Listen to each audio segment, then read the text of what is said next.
Assalamualaikum warahmatullahi wabarakatuh.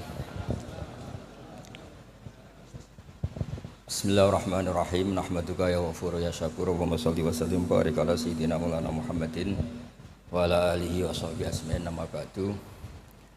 Tengersa para alim alamah, para kasepuhan, para kiai ingkang sangat kula hormati. Utamanipun Kyai Haji Ahmad Mustofa Bisri sedanten keluarga, wonten Gus Yahya, Gus Menteri sedanten, wonten Kyai sepuh, wonten penantang kula fikih Kyai Marzuki. Mboten nantang. Nggih Malang mboten niku. Terus kapan-kapan struktural pengurus NU niku piyambake Suriah mawon ampun tanfidiyah. Nggih kula memang dari awal kepengin taklim teng Mbah Mus, kula mboten biasa pidato lami kados Kyai Marzuki. Kula 20 menit. Ngeten nggih. Jadi fikih kita niku fikih Syafi'i. Imam Syafi'i itu ngaos kalian Imam Malik. Ngaos usul fikih kalian Muhammad bin Hasan Asy-Syaibani, muridipun Abu Hanifah. Niki penting kersane sanad terjaga. Teng mriki riyen wonten Ki Bisri, murid saking Ki Khalil Harun. Ki Khalil Harun keluarga sarang, muridipun kakake namine Umar Harun. Riyen alim-alime Ki Sarang sakwise angkatipun Mbah Ghazali, angkatanipun Mbah Ghazali Ki Umar Harun, termasuk guru-gurunipun Mbah Dowi, gurunipun Mbah Muhaimin. Santen keluarga kula lasem nate ngaos Mbah Umar Harun, termasuk buyut kula kandung namine Mbah Dimyati. Lalu ini alhamdulillah wau Kyai Marzuki mun panjang lebar rangno fikih. Dan alhamdulillah tuduhannya selalu gak sah. Nggih. Kula matur alih Gus Samtong, Kyai Marzuki senane gak ngesano sembelian, kula bagian sing ngesano. Karena kalau ndak ada khilaf itu kasihan umat. Kalau umat ini ndak ada khilaf itu jadi repot. Sebab itu teng pondok-pondok diajarkan kitab namine Mizan Kubro, wonten kitab Qalyubi Umairah. Itu logika yang dibangun itu kecuali mut'ah. Kalau mut'ah itu kita sepakat haram semua. Karena kalau kamu tidak mengharamkan malah kemecertok kepingin. Jadi haram mawon lah. Ngeten kalau logika yang di kitab Mahalli. Ini kitab kesukaan keluarga sarang. Di Dualiyah pasti diajarkan kitab Mahalli.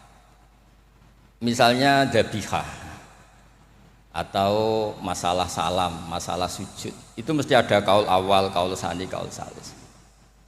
Dan itu ada pandangan yang nggak bisa dibantah. Misalnya sujud itu ya normalnya ya umur itu an asjuda ala sapati azumin. Saya diperintah Nabi ini sujud melibatkan 7 anggota, al jabhah wal yaden wal rukbaten wal kodamen. Sudah 7 kan? Tapi Imam Syafi'i itu sempat ngeper itu ya mulai ragu. Wayah tamilu kata beliau, ikhtimal juga yang syarat pokok itu jabhah. Karena Nabi pernah berdoa itu sajadalaka wajhi, bukan sajadalaka wajhi wa yadi wa rukbati wa kodami. Tapi saya sepakat sama Ki Marzuki, nak sampean kemen sah mujma'alah anut Ki Marzuki. Nek sampean kepengin dadi ki sing apian anut kula. Terus kula baleni nek kepengin mesti sah niku anut Kyai Marzuki. Nek aku dadi kiai apian anut kula. Kiai apian kuwi model dongane Allahumma illam akun ahlan an ablugha rahmataka fa rahmatuka ahlun an tablughun. Karena kalau fikih ini tidak dikhilafkan, apalagi kalau kita ngaji Sawi, tafsir Sawi. Itu Jalalan dikarang oleh orang Syafi'i tapi disarai oleh orang apa?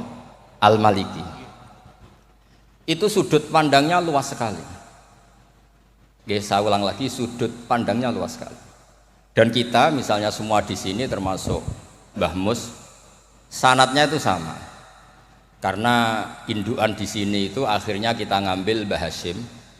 Mbah Hasyim sejarah yang mudah ditulis niku ngaos kalian Kiai Mahfud Termas. Kiai Mahfud niku riyen ngaos kalian Shahibul I'anah Said Abi Bakar Sato.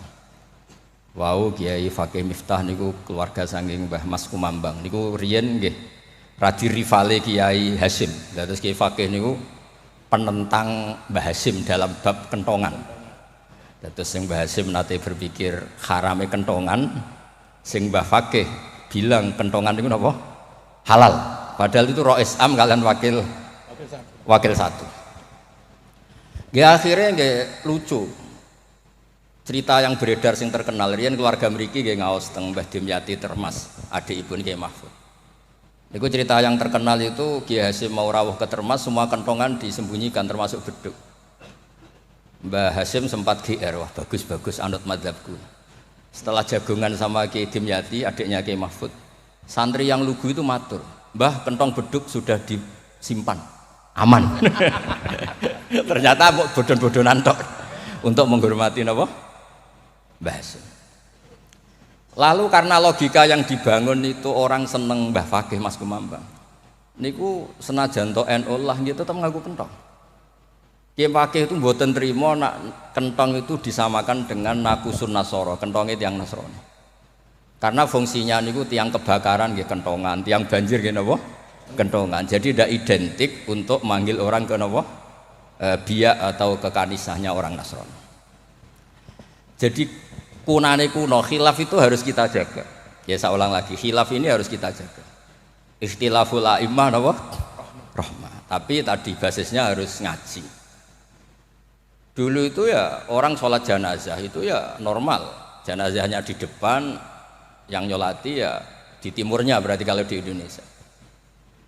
Lalu ya ada saja yang usil, itu syarat sah apa adat?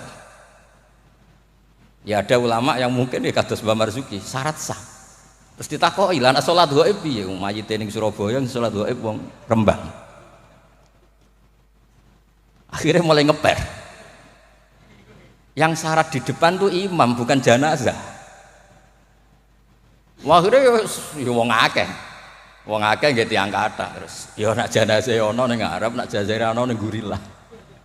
Lah itu kan logika fikihnya kacau. Kaconya itu ya itu syarat sah apa syarat adat? Artinya hakadha wajadna salafan wa khalafan. Tawaf di Ka'bah juga gitu. Imam Syafi'i itu bersikukuh kalau tawaf terlalu dekat itu enggak sah. Alasannya di situ ada tonjolan sadarwan, tonjolan pondasi. Jadi kamu tidak ngitari Ka'bah tapi di atas Ka'bah. Tapi kata Imam Malik, kata Imam Hanifah ya ora apa-apa. Ngono iku wis keceluk mubeng kok repot. Jadi memang mulai dulu, saya ulang lagi mulai dulu. Itu lama enggak debat itu enggak bisa. Karena di ranah yang tidak al-usuli, tidak masalah akidah, itu sudut pandang itu luas, midan kalau orang bilang midan. Sebab itu riyen setiap ulama nanti dibully. Wah, habis-habisan.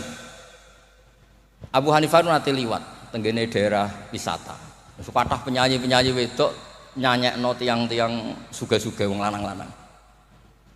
Barang Abu Hanifah rawuh lewat iku menengcep, mohon niat itu menengcep. Abu Hanifah ngendikan ahsantunna.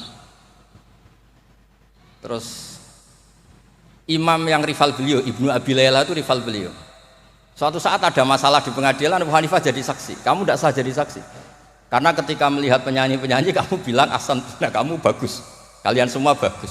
Itu tidak sah. Masa kiai kok ngelegalkan apa penyanyi-penyanyi cewek, penyanyi-penyanyi putri. Kata Abu Hanifah, saya bilang gitu itu ketika diam apa ketika nyanyi? Ketika diam. Lah ya maksud saya ya pas diam itu bukan pas nyanyi. Jadi mulai dulu itu kiai itu dicari celah salahnya. Dan itu seni jadi kiai. Jadi kalau tidak ada orang yang menyalahkan itu mungkin nggih kirang cerdas. Lalu kalau matur Gus Samtong, gue udah khilaf mbek Gus Sulil, soalnya mantu-mantu saingan lah. Saingan ngerebut warisan nopo lah, pokoknya saingan. Ya maksudnya warisannya kiai kan yo ilmu katanya. Karena kalau nggak saingan itu terus nopo, gak mutu. Oh kan kalau matur Gus Sulil, jenengan pun ngorek ikhya terus toh, sekali-kali ngorek fikih. Nah ngorek ikhya gue enak, wayang bagi, enak fikih kan ya jibu alika. Jadi tersangka, baru kayak jadi tersangka itu terus kuat. Kulo nu senengane maca fikih. Karena dengan baca fikih itu orang menjadi terkhitopi oleh Allah Ta'ala. Nek sampean maca tasawuf untuk fasilitas, dosa gede di sepuro. Kowe dosa kaya apa delok raine Pak Marzuki di sepuro, ora raine iku tasawuf. Fikih mboten. Oh, fikih niku ekstrem. Dunya ora iso diwaris durunge utang dibayar, termasuk utang haji ning Allah Ta'ala. Wis pokoke ditersangkakan, tiang niku ditersangkakan. Ora kober. Benten nak ngaji tasawuf. Makanya terus kula niku nak sakniki kan tasawuf itu beredar di mana. Kula ora disusah. Iku golek para pangeran apa golek terapi. Karena kula niku sering Gus kula nyuwun ngaji hikam. Takrib ya takrib. Mboten Gus hikam. Maksudnya piye karena terus ayem lho kan terus dadi gampang kabeh. Nak fikih kados Pak Marzuki mau takbir diaudit. Oh, apa wis salah. Lah tasawuf mboten guya-guyu eling pangeran wis koyo wali ngono penak. Fikih niku repot muni Allahu Akbar kepanjangan A niku ya salah. Allahu Akbar iku salah, itu jadi istifham. Berarti maknanya apakah Allah itu maha besar? Tapi nak cara kula iku sing maknane istifham Pak Marzuki sing maca dhewe iku maksude ya Allahu Akbar Allah maha besar. Wong sing maca dhewe kok sing maknane iki. Jadi niki tapi kena mesti kepengen sahanut Pak Marzuki. Tapi mau nak kepengen dadi kiai apian anut kula. Kula niku saking senenge kalian umat Rasulullah sallallahu alaihi wasallam, saking senenge. Niku kitab mazhab apa saja kula waos. Untuk supaya wong Indonesia iku ya ono sae lah. Wong-wong dia ya darani ra salah niku nggih. Ono sae tak golek-golekno. Wes golek-golekno. Nanti mungkin Pak Marzuki nyari masalah warid sama maurud itu diantara kelebihan Imam Ghazali. Awal ngarang Ihya itu di bab Toharoh, di bab Al-Muzal wal Muzalbeh itu diantaranya beliau tidak membedakan antara air dikucurkan sama air najis bena ijanatin fiyama wa bena iradil ma. Termasuk enggak bedakan masalah kulate. Sudah sadar termasuk. Karena yo repot. Terus ampun maos lho. Terus kula niku alhamdulillah kula niku diundang pengajian umum nak mboten wong sepuh mboten purun. Terus jangan berharap Gus Samtong, Gus Takiuddin bisa ngundang kula. Nate ngundang kula mboten purun. Mbak Mas Duki ampun kapundhut. Nah Mbah Mus mboten wani. Kula nu sing mboten wani nolak niku Khori Mbah Hamid, mergi Mbah Hamid itu misanane Mbah kula. Mbah Mus. Nek sing nom-nom ngundang niku nggih ra dikualat kira-kira. Mboten krana napa-napa, kula niku nyen kiai tenan, maksudnya mulang ngaji terus mboten. Nak Pak Marzuki ora dipetarung ya. Petarung ya, Ban. Wonten mawon kurbane niku wonten mawon sing mboten san mboten. Tapi itu sae lah, memang ilmu harus di. Jadi kalau misalnya tawaf tadi. Tawaf itu banyak ulama yang mengatakan betul bimanzilati sholat, tapi ya tidak se-ekstrim banget kayak sehingga Said Muhammad itu punya bab namanya tawaful haid. Tawaful haid, tawafnya orang yang haid. Padahal tawaf itu kan harus suci. Tapi masalahnya kadang pas dia haid, pas harus tawaf nopo? Ifadah. Itu banyak ulama yang mengatakan ya sudah tawaf saja. Tapi nunggu waktu yang mepet. Nah, karena mepet ini penting untuk ilah hadid darurat. Nah, ternyata beliau juga sudah baca, tapi beliau tadi gak mau cerita. Senengane ku delok wong wedok sing kata aurati lho, kok iso roh lho. Kula niku nggih suwae niki ngaji rileks mawon nggih. Kula pancen kula niku bapak kula niku seksine nggih Mbah Mus, bapak kula niku seneng guyon. Bapak kula pesen hak kena ngaji ku guyon. Wong ning omah wis mikir utang, mikir macam-macam. Lho bareng ngaji kok mbok teror gak sah niku. Sakake maksudnya niku. Rai-rai bingung niku kan pun kathah. Dadi ngaji wis guyon, santai mawon. Tapi mboten tasahul. Saya ulang lagi tidak tasahul. Ada dua orang itu sering naudzubillah ya, sering selingkuh, nakal lah. Ya nasabnya agak jelas namanya orang nakal. Ini cerita di kitab Mizan Kubro. Setelah dengar kabar orang itu sampailah datang ke Rasulullah.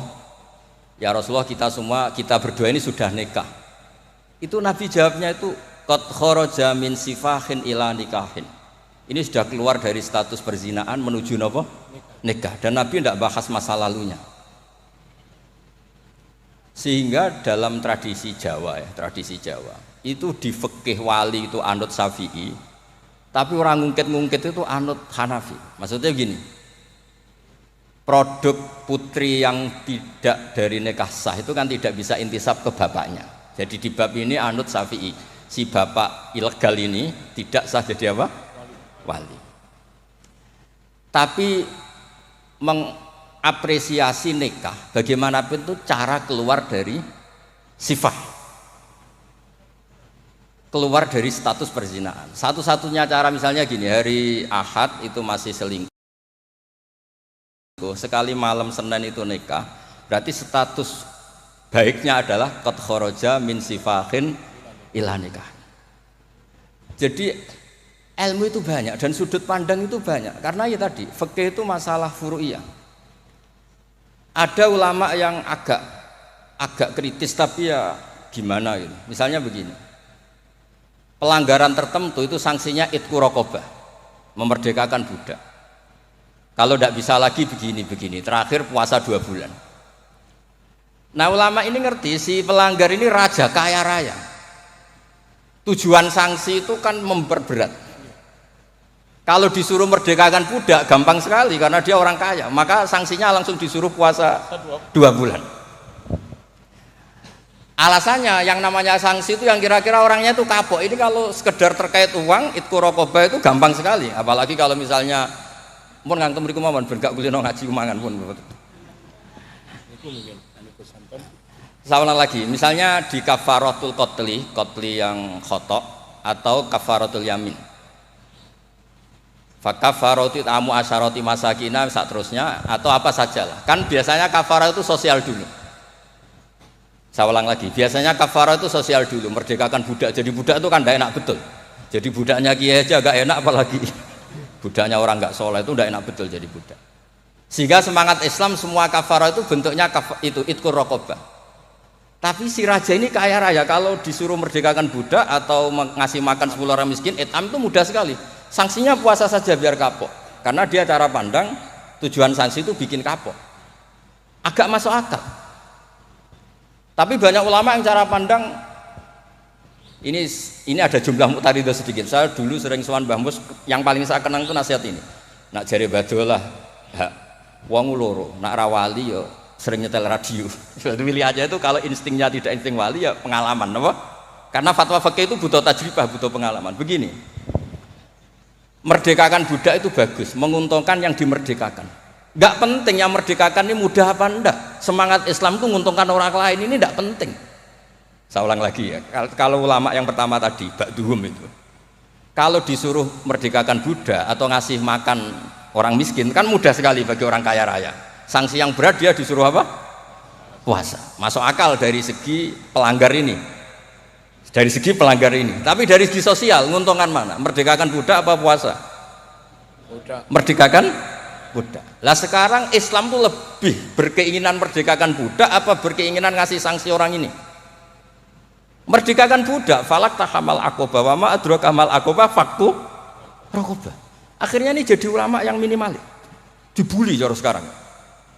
Makanya kata ulama yang wali, wis to ora usah dipikir urutane ning Quran ngono ya ngono, ora usah dipikir. Ini jenis wali. Yang jenis peneliti, semangat Islam itu merdekakan budak.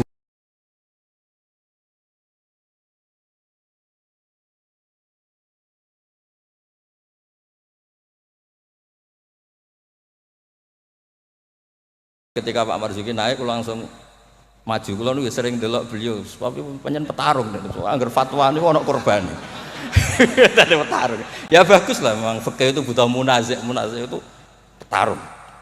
Supaya ilmu itu hidup, bukan petarung yang tadi pakai santet, pakai apa enggak. Memang ilmu lah. Ya dulu itu sama ingat debatnya Mbah Mun sama Basal itu kalau guyon gini, kiai gede nak diundang ning desa apike teko ta ora. Ana sing bilang ya apike teko lah sakake wong desa. Tapi survei membuktikan apike ora iku kan jobe kiai cilik. Dimbat pisan mbek kiai gede. Itu kan harus ada sudut pandang itu. Terus adabe. Lah iya, makanya kan yo rono pas orang ngaji kan iso. Sing rapas salam templek lah kok angel temen nerangno. Lho kan kalau kula niku ngalami, kula jare wong akeh rak kiai gede, nek diundang teng desa mboten purun. Tapi teng kiai desa kula sering niliki. Oh seksine kathah pangeran lah, nek kurang akeh. Kurang top, kula ayu sen akbaru zadah seksine pangeran. Kula sering niliki kiai desa kula tiliki. Termasuk nyuwun sewu kadang kula betani terjemah UI, kula sukani Ibris, kula sukani terus kula sukani kitab-kitab akidah Mbah Sakur akidah. Karena tadi Nah aku teko muludan ning desa, kas musolae muk pira. Terus digo nyangoni kiai ketua Tanfid Jawa Timur. Wah, iku ngentekno kotak yakin. Iku ra merakyat iku. Lah nek alasane tawadhu, istilii pas ora ono salam template. Istilii diaturi. Mboten iki mboten sok-sokan suci mboten iki cerita mawon. Artinya sudut pandang itu selalu ada. Kula cerita bolak-balik. Kula nate diundang manakiban mboten teko. Tujuan kula lho kiai cilik mangan daging arang-arang salam aku teko. Tenan kula mboten teko, ketemu kiai sing teko. Matur nuwun Gus gak teko Gus. Aduh aku gak lakon katanya. Aduh aku gak lakon. Loh kalau saya datang jatah saya 50.000 sampel mesti teng kula. Piyambake untuk suwiran-suwiran niku. Lah maksudnya niku ijtihad. Jadi ijtihad itu mau ndak mau. Mulane kula niku sirine kenapa kula diundang Gus Ipul ora teko. Wis Pak Marzuki wae niku jatahe Pak Marzuki. Dados kedah mikir lah. Karena memang ini ranah ijtihad. Saya ulang lagi ranah. Saya berkali-kali bilang, ijtihad itu sudut pandangnya itu banyak. Ada orang saking senengnya Nabi itu sowan Nabi terus, ingin melihat wajahnya Nabi. Itu bagus namanya kangen ya sowan. Banyak juga sahabatnya nggak mau sowan, alasannya ganggu. Lho kok seneng Nabi duwe keluarga, gak ada istri, gak ada cucu, amen mbok sowani terus kapan ngurus keluarga nih? Banyak juga. Ada sahabat yang suka melihat wajahnya Nabi sehingga kalau sifli wajah Rasulullah secara fasih bisa nerangkan. Ada yang ditanya, sifli wajah Rasulullah langsung nangis. Saya ini tidak pernah melihat wajahnya Nabi. Tapi Anda kan sahabat. Saking takzim saya tidak berani menatap muka Rasulullah SAW. Ada ulama yang sholat sof awal terus wali. Yang pol guri ya wali ketika ditanya, kok sok-sokan suci wani kok ngarep. Jadi nak sholat kok guri terus. Ya dadi wali. Banyak juga wali yang ditanya, kalau kamu di surga keinginan terbesar apa? Kata wali-wali kan an-nadhar ila wajhillahillah ta'ala, melihat Allah ta'ala. Kalau dia enggak, unazzihu dzalikal jamal an-nadhari misli. Mripatku tahu delok dangdut, mripatku tahu delok gambar sing ora jelas-jelas. Maka akan saya sucikan Allah dari mata yang sudah pernah macam-macam. Dia ono wali sekepening swarga gak pengen delok pangeran. Unazzihu dzalikal jamal an-nadhari misli. Allah akan saya sucikan dari pandangan saya karena pandangan saya ini sudah sering maksiat. Karena kalau kita melihat Allah GR hanya mentang-mentang Rois Tanfid Jawa Timur misalnya. Terus ditakoki pangeran, kue meripat yang sama, tahu bogo maksiat tau ora? Nate Gusti. Kok bodoh aku? Itu yo repot. Dadi mboten iki cerita mawon nak nglarakno atine Pak Marzuki kersane dadi kafarah. Ya karena bagi yang tidak disahkan tadi mungkin yo gelo maksudnya itu. Nggih, mungkin nggih gelo. Tapi memang dimuin seperti yang dikatakan. Makanya beliau fair secara ilmu itu dimuin. Tapi nanti kalau sudah ngaji Mahali, Qalyubi, Umairah, terus Mizan Kubro, khilaf-khilaf itu banyak. Kayak tadi Qat'ul Khulqum itu semangatnya tuh Qat'u yang izhakur roh, apa Qat'u yang potong. Nah itu kan ulama masih terus berdebat. Ya namanya ulama ya tadi cara pandang itu pasti banyak. Makanya kenapa itu ada khilaf. Bahkan semua muridnya imam itu akhirnya mengkhilafi gurunya. Fa inna Ahmad niku muridnya Imam Syafi'i, tapi khalafa Syafi'iyan. Wa Syafi'i muridnya Malik, akhirnya khalafa Malikan. Kenapa menjadi khilaf? Karena sausé diangen-angen niku nggih. Misalnya Jumatan misal. Jumatan itu cara jenengan itu kan harus orang 40 syarat sah. Tapi pertanyaannya, kampung situ yang mau Jumatan baru 20 kok disuruh berapa? 40. Wong sing gelem Jumatan mau 20 dikongkon pinten? 40. Jadi sudut pandang itu terus kenapa kok 40? Katanya kalau 40 itu mesti ada walinya. Lah sekarang orang 1000 pun nggak mesti ada walinya. Terus kedua, dikatakan 40 itu mesti jam'un kelompok. Lah 12, 20 juga sudah bisa disebut apa? Jam'un, sudah dikatakan kelompok. Mulane kula nate Jumatan teng pedalaman Purwodadi. Kula riyen sering ngebis teng Jogja lewat Pati Ngidul. Pas wae Jumatan niku tiange namung 6 napa 12. Santri kula niku tamat MGS Sarang. Diabeki ada kula mboten. Jenengan mboten ada gak. Niku maca Fatihah Pak Marzuki. Niku kaya wong ape kelahiran niku kula cerita bolak-balik. Wis kados perjuangan tenan. Aku ngomong ngene, aku sing menungso ora mentolo ora ngesahno apa meneh pangeran. Mergo macane Fatihah. Dinas perjuangan. Kowe wong ape kelahiran. Aku nak ape ada Allahu arhamu minni. Umpama aku juri we tak sahno mergo ora mentolo apa meneh pangeran. Mosok wis kangelane ngono, hasilé mboten apa? Sah. Mboten iki cerita mengke penantang fakihnya nak badhe ngendikan nggih monggo. Karena ini agak dolim saya, karena kan saya kedua. Tapi nggak apa-apa nanti Mbah Mus mesti pareng kok kalau jenengan bantah salah tidak apa. Tapi kok ngarepe pangeran duet malah dubat lagi nanti. Nah debat malah ngarepe pangeran kadose menang kula karena kebetulan secara status niku wong sakit mai Quran, ahlul Quran, ahlu wa khosotu. Kayaknya saya agak spesial lah teng mriku nanti. Terus ilmu itu harus tadi saya ulang lagi. Karena kalau pertanyaan itu bisa mujab, bisa nafi. Saya ulang lagi, pertanyaan itu bisa mujab, bisa nafi. Misalnya begini Pak Marzuki, dibalik pertanyaannya.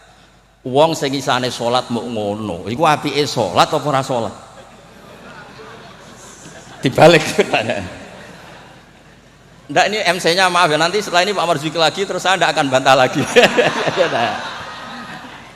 Karena saya ini wong legowo lah. Mbok beliau ngadili kayak apa saya insya Allah ya ndak mandi, nggak ngefek. Cara kula wong partai politik loyalis saya terlalu fanatik. Nggak ngefek. Pertanyaannya jadi dia balik. Dhisik ceritane Wali Songo itu salat sementing salat rubuh gedang lah.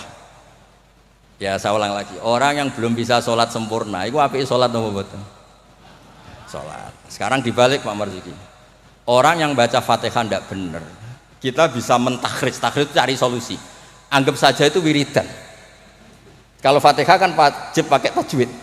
Tapi kalau dianggap kalimah thayyibah, kan kalau orang tidak mampu Fatihah kan penggantinya itu Enggak niat mau Quran. Enggak niat mau Quran. Setuju nggih? Dihitung aurat mawon, pengganti Fatihah sehingga tidak harus pakai apa? Tajwid. Maksudnya boleh, wae kalau ini punya apian, mau tak golek-golek no. Tapi ampun mut'ah loh, kalau mut'ah mang kula sepakat lah. Kalau yang ngoten-ngoten niku, pun kula niku apian, pun bab ngoten niku apian. Kula niku sinau niku tenanan, kula nak sinau nganti nangis. Lho kula niku nyuwun sewu niku mboten sombong. Saya itu di rumah, takokno tangga-tangga kula. Niku nak mangan nggih sithik, pakaian nggih sederhana. Kula niku isin sebenarnya ketemu pangeran gara-gara kecelok wong alim salami templek diciumi tangan terus sebenarnya tak takoki pangeran nang iku tok hasilnya. Kula nu gadah anak saking bapak nanti dawuh Mbah Hamid Pasuruan. Kan Mbah Hamid itu sepupunya mbah saya dari keluarga Lasem. Ketika beliau dihormati sedemikian rupa oleh banyak orang itu, lho cung aku soleh, gue solehku dhewe ngadepi pangeran kok untuk donya aku hisabe rak repot. Makanya terus Mbah Hamid ngomong ketika dhuwit wong dikekekno, ben hisabe ku ringan. Lah kula nggih ngoten sakniki ngalami wong hormat sedemikian hormat. Tadi kula niku bangun pondok iku ora niat pondok kula ben gedhe, ngirangi dosa. Mergo wong nyumbang yo rada kacau, nak 100 juta nggih pondok Gus jenengan 1 juta. Cara 100 juta sing kula pribadi mungkin nggih polah mun nyimpen tiang kathah wau cara power. Wong nyumbang yo rada suudon mek kiai kan niki 100 juta Pak Marzuki pondok nggih jenengan 1 juta. Cara diwalik nggih wau ngabsen rodo sing makmum wau cara beli. Jadi wong nyumbang yo alhamdulillah kok ora dinakalan niku. Lah akhirnya untuk mengkafaro itu ya kudu dibangun wong pesene kan nggih napa? Pondok. Jadi mulane sirrul ulama, rahasiane ulama itu bangun pondok pancen ngilangi dosa, pancen kan nganggo pondok. Lah nek simpen kan suatu saat kamu tergoda. Nggo ayo apa-apa ya kan gitu. Nah, terus menyangkut tadi yang madhep ngalor tadi Pak Marzuki. Kita yang orang NU kan sering dikritik mereka bahwa Rasulullah itu idan sorofa min sholati itu akbala ali nabi wajhi. Memang akbala nabi wajhi. Jadi kalau versi mereka benar-benar menghadap ke timur. Terus kiai kita kompromi, ya suara madhep wetan tapi madhep ngalor. Ya resikonya tadi pelengahan tadi. Itu saya tahqiq baca di Fathul Bari di sarahnya Bukhari. Filosofi Nabi menghadap ke andekan di Indonesia ke timur. Kalau konteks Indonesia ke timur itu untuk memaklumatkan kalau sholatnya sudah selesai. Jadi sebetulnya itu bisa diganti gerakan apa saja yang memaklumatkan kalau sholat itu sudah apa? Selesai. Takutnya Nabi ada orang yang iktam mabihi walam yadri annahu qad qada sholata. Takutnya itu ada orang makmum ngiranya Nabi fi sholatin ternyata sudah ada sholat. Berarti apa? makmum ini rabtu sholatihi biman laisa fi sholatin. Berarti makmum ini menggantungkan sholatnya sama orang yang sudah tidak sholat. Misalnya begini, andai kan Nabi tetap posisi tahiyat akhirah madeg ini. Nabi tentu khusyuk anteng. Terus Gus Samton datang, ngiranya saya masih sholat makmum. Usolli apa makmuman.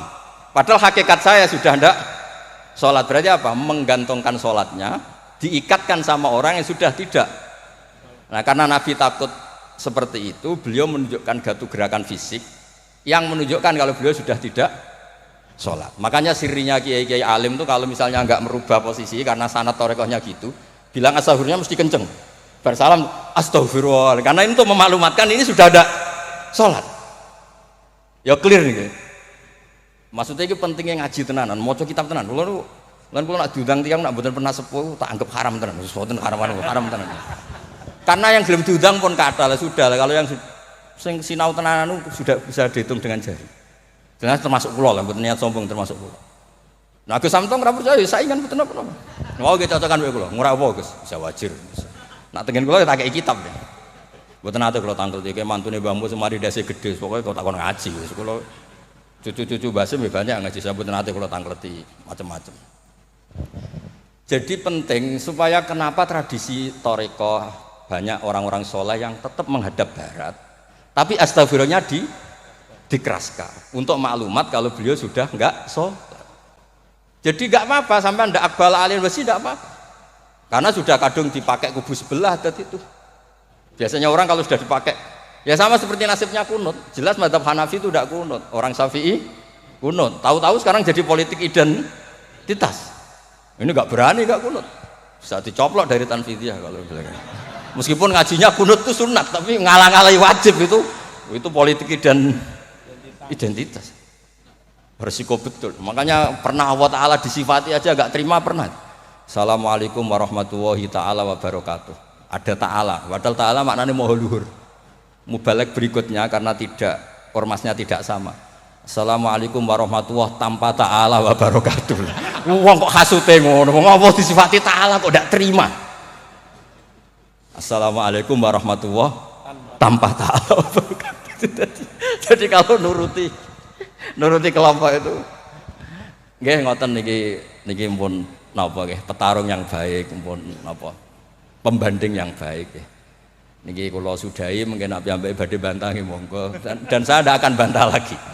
Nggih pokoke kula suwun perilaku yang salah dibenerin sesuai dawuh Pak Marzuki, tapi nak kadung kowe ra iso tak golek-golekno dalil.